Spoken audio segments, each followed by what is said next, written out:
اگر اسے نہ اٹھایا جائے وقت پر تو چند دنوں کے بعد اس کی سائیڈوں پر نمی پانے کے سبب سے پودے جو ہیں وہ نکل آتے ہیں. بعض اوقات ہم گھاس کے جو اس کی جو گھاس پھوس ہے ہم اس کا ڈھیر لگا کر اسے جو ہے وہ لیپ کر دیتے ہیں مٹی کی، اور کبھی کبھی جو ہے اسے ایسے ہی رہنے دیتے ہیں، اور 1 مہینے کے بعد اس کے چوگرد بہت سارے جو ہیں وہ پودے جو ہیں وہ اگ پڑتے ہیں، کیونکہ وہاں کسی کا گزر نہیں ہوتا، اور ان پودوں پر جو ہے وہ گھاس کے پھول اور جس طرح کے بھی پودے نکلتے ہیں ان کے ڈنٹل نکلتے ہیں اور ان کے پھول، اور ان پر جو ہے وہ بیج لگنا شروع ہو جاتا ہے. کلام مقدس جو ہے ان باتوں کا جب بیان کرتا ہے، ہم سب جتنے بھی ہیں ہم خدا کے حضور، خدا کے سامنے ایسے شخص کی مانند ہیں جو یا ایسی حالت میں ہیں جیسے کوئی شخص اپنی ماں کے بطن سے جب جنم لیتا ہے تو وہ بغیر کپڑوں کے اور بے پردہ ہوتا ہے. ہماری خدا کے جو سامنے ہے وہ حالت ایسے ہے، وہ ہمیں بیان کر سکتا ہے. اور جب کوئی شخص روحانی طور پر جنم لیتا ہے خدا اس کو بھی بیان کر سکتا ہے. خداوند ایک ماہر کاریگر ہے جس نے ہم سب کو بنایا ہے، اور وہ ہمارے ظاہر اور باطن دونوں سے واقف ہے. وہ جانتا ہے کہ ہم کون ہیں، کہاں سے ہیں اور کیا کچھ کر سکتے ہیں. ہماری خوبصورتی یا بدصورتی جو ہے وہ دنیا کے سٹینڈرڈ سے نہیں وہ دیکھتا. اب گیہوں کا انبار جو ہے اس کا تعلق جو ہے وہ ایک مختلف اینگل سے ہے. خدا کو ہم بدصورت نظر نہیں آتے. ہم جس پکچر کو ہم دیکھ رہے ہیں اس میں اس نے پرفیکٹ جو ہے وہ ہمیں بڑی بڑی پرفیکشن سے دیکھا ہے. اس نے بنی اسرائیل کو جو ہے آنے والے دنوں میں جو ہے وہ ایک بڑی خوبصورت پکچر کے ساتھ دیکھا ہے. سلیمان کی معرفت جو اس نے بیان کیا ہے اس کا مطلب میری دانست میں یہ بنتا ہے کہ تیری ناف جو ہے وہ گول پیالہ ہے اور تیرا پیٹ گیہوں کا انبار ہے. تو بھانج نہیں ہے، یو آر فرٹائل. تو بہت ساری نسلوں کو جنم دے سکتی ہے، اور ارد گرد جو ہے وہ سوسن کے بہت سارے پھول ہیں. بنی اسرائیل قوم کا جب جنم ہوا تھا تو پیدائش 12ویں باب کی پہلی 3 آیات جب آپ پڑھتے ہیں تو خدا نے کہا تھا کہ اٹھ اپنے ناطے داروں کو چھوڑ اور جو ملک میں تجھے دکھاتا ہوں وہاں پر چل. میں تجھے ایک بہت بڑی قوم بناؤں گا، بادشاہ تجھ سے پیدا ہوں گے، قبیلے تجھ سے جنم لیں گے. ہاں، جو تجھے برکت دے گا میں اسے برکت دوں گا، اور جو تجھ پر لعنت کرے گا میں اس پر لعنت کروں گا. یہ برتھ ہے اس نیشن کا جس نے جنم لیا ہے اس گفتگو میں جو ہمارے باپ ابراہیم کے ساتھ خدا نے کی تھی. بنی اسرائیل جو ہے اور کلیسیا جو ہے وہ اس کا پیٹ گیہوں کے انبار کی طرح ہے جو بھانج نہیں ہے. افسوس ان کلیسیاؤں پر، ان لوگوں پر جو خدا کو پھل نہیں دیتے. آج کا جو سارے کا سارا چیپٹر ہے وہ ہے ہی پھل دینے پر، ہے ہی جو ہے وہ فرٹیلٹی کے متعلق ہے. اس کا تعلق پہلی آیت سے لے کر آخری آیتیں بھی جو ہیں وہ یہی بیان کریں گی کہ کس طرح سے اس کو ایک ایسا پھل دیا جائے جس سے اس کی خوشی پوری ہو جائے. یہی وہ بیان کر رہا ہے کہ تو بھانج نہیں ہے، تو بہت ساری قوموں کو جنم دے گی، بہت سارے مقدسین کی ٹولیاں تجھ سے جنم لیں گی، بہت سارے خادم تجھ سے جنم لیں گے، کیونکہ آس پاس سوسن کے بہت سارے پھول موجود ہیں. تیری بیلی، تیری ویسٹ جو ہے وہ ایک گہوں کا انبار ہے، ڈھیر ہے. ہر ایک بیج، ہر ایک دانہ گیہوں کا وہ جو ہے وہ ریپروڈکشن کی قابلیت، اہلیت رکھتا ہے، آگے نسل بڑھانے کی اہلیت سے بھرا ہے. ان میں سے ایک بھی دانہ جو ہے، ایک بھی چیز جو ہے وہ بھانج نہیں ہے. یہ جو ہے وہ خداوند کی خواہش بھی ہے، یہ اس کی مرضی بھی ہے، اور اسی ڈیفالٹ سیٹنگ کے ساتھ اس نے ہمیں بنایا بھی ہے، اور اسی کے ساتھ وہ اپنے لوگوں کی بنت صیون کی اور قوم اسرائیل کی اور آج کے دور میں جو ہے وہ کلیسیا کی اسی طرح سے تعریف کرتا ہے کہ تو بہت خوبصورت ہے، تیرے جیسا کوئی نہیں ہے، تجھ میں کوئی داغ اور کوئی دھبا موجود نہیں ہے۔ اور اگلی بات جو ہے وہ کیا ہے؟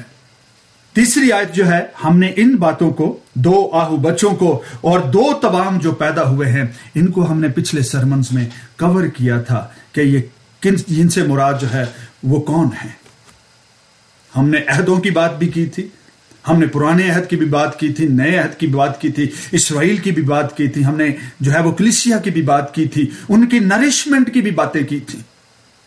چوتھی آیت سے جب ہم کلام کا آغاز کرتے ہیں، اور یہاں پر ایک چیز یاد رکھیے، یہاں پر جو ہے بنی اسرائیل کا، میں آپ سب کو اس میسج میں یہ بات کنوے کرنا چاہتا ہوں۔ اگر آپ غزل کی کتاب کو اور گہرائی سے سمجھنا چاہتے ہیں، محض صرف اور صرف اردو ترجمے پر اکتفا نہ کریں۔ بہت سارے اور ترجمے جو اویلیبل ہیں، خواہ وہ انگریزی کے ملٹیپل ٹرانسلیشنز ہیں، اردو کے جو ہیں وہ کیتھولک ٹرانسلیشن بھی ہے، پروٹیسٹنٹ ٹرانسلیشن بھی ہے، آپ ان کا بھی جو ہے وہ مطالعہ کریں، آپ کو بڑی برکت ملے گی، آپ کو جو ہے سوجھ بوجھ جو ہے وسعت کے ساتھ میسر ہوگی۔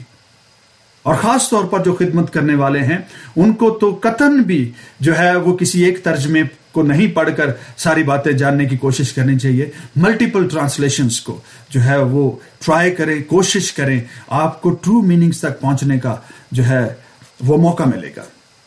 اگر میں اور آپ، اگر ہم نے پچھلے بھی سرمنز میں یہ بات سیکھی تھی کہ سلیمان نے صرف ایک بات پر نہیں لکھا، اس نے ان سے بہت سارے رشتوں کے بارے میں نظمیں لکھی ہیں، اس نے بہت سارے ملکوں کے بارے میں لکھی ہیں، اس نے بنی اسرائیل کی سرزمین پر بھی شاعری کی ہے۔ اور اگلی جو آیات ہیں، جو 4 آیت سے شروع کر کے 8ویں آیت کے پہلے حصے تک جب ہم ساری باتیں پڑھتے ہیں، میں اس کو پڑھوں گا نہیں، لیکن میں آپ کو چیدہ باتیں بیچ میں سے آپ کو بیان کروں گا۔ یہ بنی اسرائیل قوم جو ہے، بنی اسرائیل جو کنٹری ہے، اسرائیل کی سرزمین ہے، کنعان کی سرزمین ہے، اس کی بابت یہ باتیں لکھی گئی ہیں۔ کیا ہے وہاں پر؟ گردن کا تعلق ہاتھی دانت کے برج سے ہے، آنکھوں کا تعلق جو ہے وہ بیت ربیم کے پھاٹک کے پاس حسبون کے چشموں سے اس کا تعلق ہے، جو ناک ہے وہ لبنان کے برج کی مانند ہے، جو سر ہے وہ کوئے کرمل کی مانند ہے۔ آپ کوئے کرمل کو جو ہے وہ سلاطین کی کتابوں میں، ایلیا نبی اور الیشا نبی کی خدمت میں اس پہاڑ کو آپ بخوبی آپ پڑھ سکتے ہیں۔ وہ بالوں کا ذکر کرتے ہوئے کہتا ہے کہ پہاڑوں کی نباتات جن کا رنگ ارغوانی ہے، وہ پھول اور پودے جو پہاڑوں پر، کوہ کرمل پر جو اگتے ہیں یا پہاڑوں پر موجود ہیں، ان کا رنگ ارغوانی ہے۔ یہ سرزمین سے متعلق باتیں ہیں، اس کی فرٹیلٹی سے متعلق باتیں ہیں، اس کی خوبصورتی سے جو ہے وہ تعلق رکھنے والی چیزیں ہیں۔ زلفوں کا تعلق جو ہے لکھا ہے کہ بادشاہ تیری زلفوں کے اسیر ہیں، خواہاں ہیں، وہ تیری کمپنی میں رہنا چاہتے ہیں، تجھ پر قابض ہونا چاہتے ہیں۔ بہت ساری قومیں جو وہاں پر تھیں، جن کو نکالا گیا تھا، وہ ہر لمحہ زور مارتے رہے کہ ہم واپس وہاں پر جا کر ہم بس جائیں۔ ہر ایک کی کوشش یہ ہوتی تھی کہ ہم کنعان کی سرزمین کے پہاڑوں پر اپنے جو ہے وہ گھر بنائیں، قلعے بنائیں، اپنے آرمی کے جتنے قلعے ہیں، اپنے فورٹریسز، ہم اس پر تعمیر کریں۔ کنعان کی سرزمین پر بادشاہ تیری زلفوں کے اسیر ہیں۔ دے وش کہ ہم وہاں پر جا کے ٹھہریں۔